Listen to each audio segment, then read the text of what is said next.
교육감님들이 많이 반대하셔서 원래 D국자로 지어야 되는데 여기 옆에 잘리고 여기도 여기 잘려서 되게 상경대나 뭐 법대나 이렇게 사람들이 알아주거나 나중에 졸업생들이 돈 많이 벌 수 있는 그런 대학을 육성하고 신학대학은 별로 비전이 없으니까 대충 지어도 된다 이런 식으로. 교수님이나 어떤 수업을 위한 공간은 그대로 애초에 계획대로 사용을 하면서 줄어든 공간에 대한 피해를 실질적으로 입는 것은 결과적으로는 학생이 아니냐, 더 적은 방 가지고 여러 동아리가 쓸 수 있었던 이유도 공간이 넓어서였는데 그 공간을 쪼개놓고 어떤 각 동아리마다 방을 하나씩 준 것으로 해결된 거 아니냐라는 식의 얘기는 조금 이야기가 어려운 부분이 있죠. 너무 서가가 많이 차지하고 있는 나머지 학생이 자치적으로 공부할 수 있는 책상 같은 게 아직까지 세대, 그러니까 6 곱하기 3은 18명이 공부할 수 있는 공간밖에 없고 나머지 거의 노트북 에어리어랑 뭐 서가, 대출 학생들 그 공부할 수 있는 공간도 조금 마련이 되었으면 좋겠어요. 난개발 반대, 교육환경 개선이란 두 가지 가치가 첨예하게 대립했던 연세 신학관이 우여곡절 끝에 지난 9일 봉헌식을 가졌다. 이 두 가지 가치 중 어느 것이 더 중요한지 판단하긴 어렵지만 완공된 건물의 모습은 그 이전과 비교할 수 없을 정도로 확연히 바뀌었다. 학생들의 자치공간 확보는 물론 강의조차 제대로 할 수 없을 정도였던 이전의 열악한 환경에 비하면 교육환경 개선이란 1차적 목표는 어느 정도 달성한 것으로 판단된다.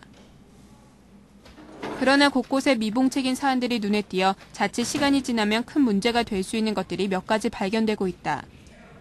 가장 큰 문제는 학생들을 위한 공간 확보 문제. 새로 지어진 신학관 건물은 학부생을 위한 공간이 매우 적다.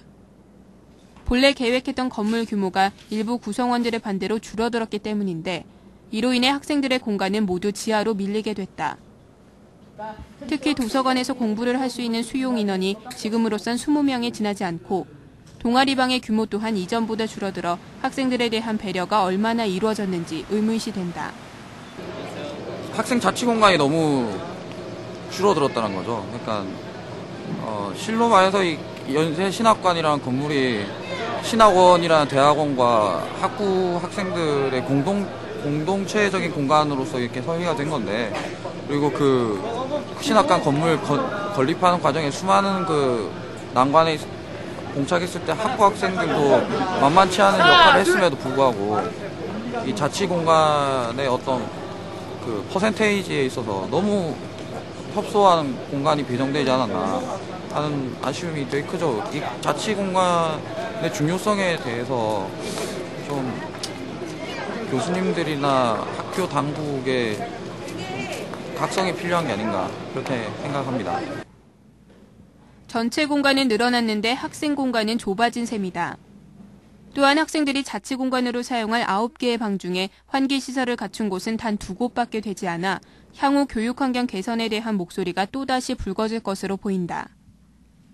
신과대 측은 이러한 문제점들이 도마 위에 오르면 해결하겠다는 답변을 되풀이한다.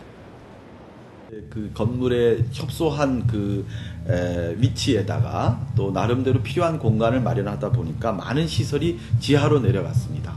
그래서 이제 빛과 공기의 문제가 가장 어려웠는데, 그렇기 때문에 이제 전체가 강제 환기 시설이 되어 있습니다. 그래서 강제 환기 시설이 작동되지 않을 때는 지하 공간은 굉장히 공기가 나쁠 수밖에 없고요. 그다음 빛의 문제는 적어도 지하 1층까지는 어느 정도 빛을 끌어들이는 그 기술 공법을 사용했습니다만은 역시 지하 2층으로 내려가면 좀 어려움이 있습니다. 그런데 이제 학생 자치 공간은 점점 확대해 나갈 예정입니다. 현재 일단 그 배정된 공간에서 우리가 사용을 해보고 좀 불편한 게 있으면 좀 더 나은 개선 방향을 계속 찾아갈 노력을 할 겁니다. 많은 갈등과 희생의 반복 끝에 신학관은 이미 완공되었다. 이런 어려움 속에 주축이 된 사람은 비단 교수와 학교 본부만이 아니다. 그 중심엔 언제나 신과대학 학생들이 있었다. 이제 남은 건 이 학생들에 대한 최소한의 배려일 것이다. 다양한 구성원들의 의견을 수렴해 모두가 만족할 수 있는 신학관이 돼야 하는 것은 신학인들의 오랜 수건인 동시에 연세 구성원 모두의 희망임을 생각해봐야 한다.